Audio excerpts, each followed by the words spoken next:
Good morning, students. How are you all? I hope all of you are doing well. A hearty welcome to today's English class. Today we are going to learn the poem The Snake Trying by W.W.E. Rose. W.W.E. Rose was born on 14th June 1894 in Ontario, Canada, and he died on 26th August 1966.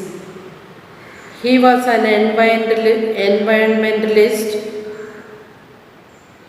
a geophysicist, and a poet. Through this poem, the poet wants to say that all snakes are not harmful. Humans have a notion that snakes are dangerous and try to kill them as soon as they spot one. But this is not true.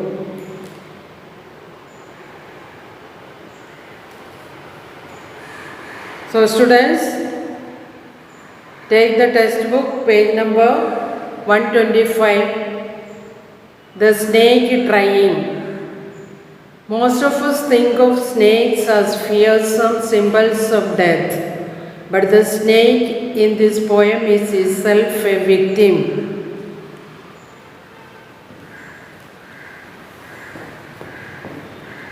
The snake trying to escape the pursuing stick with sudden curvings of thin, long body. How beautiful and graceful are his shades.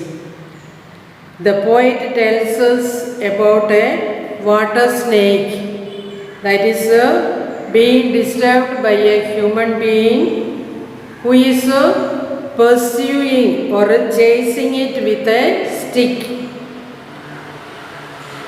The snake is curving its long body into graceful and beautiful shades, even at a time when it is trying to escape or when it is in a moment of a dangerous situation. Second stanza. He glides through the water away from the stroke, or letting him go over the water into the reeds to hide without hurt. Small and green, he is harmless even to children. When man is trying to hit the snake slips through the water smoothly and easily to escape from being hit by the stick. The poet is hoping that the snake is able to escape into the reeds and hide there without being hurt. He adds that the poor snake is small and green and does not harm even little children. So his wish is that, the poet's wish is that we should not disturb or harm the snakes because they don't do any harm even to little children. He is speaking of a water snake, the green snake. Along the sand he lay until observed and chased away, and now he vanishes in the ripples among the green slim reeds. So along the sand, the snake was lying along the sand until it was observed by man and disturbed by man with a stick to hit. So the little snake, it was stretching itself along the sand It was basking or taking warmth from the sunlight. As soon as he was disturbed and chased by the pursuing stick, he disappears into the water and hides among the slim green leaves of the water reeds, because his color cannot be identified with the green leaves. That is why it disappeared into the reeds where green leaves are there. So this is a short poem, very simple one, very easy to understand.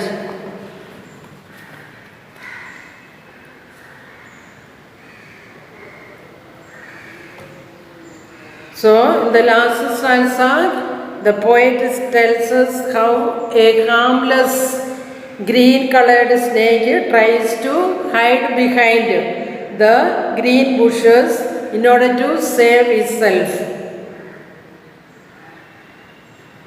So this is a short poem. It has no rhyme scheme, therefore it is in a free verse. And other poetic devices is one alliteration is there in the last stanza. He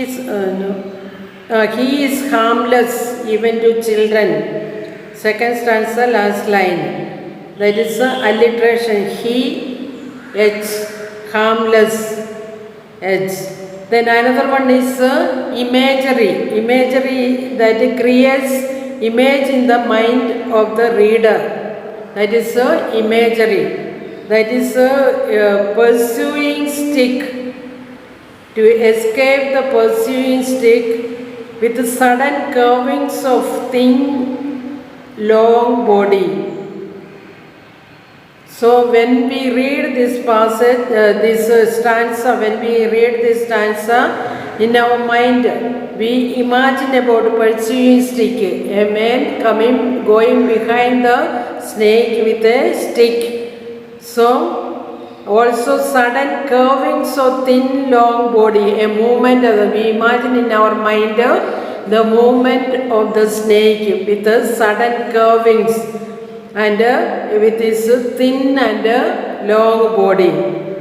So that is the second one, the movement of the snake. Then he glides through the water away from the stroke. So without getting hit by the stick, it glides. Glides means it moves through the water away from the stroke. So these three are imageries from this poem. So students, read the poem, write down the question answers. So thank you students, have a nice day.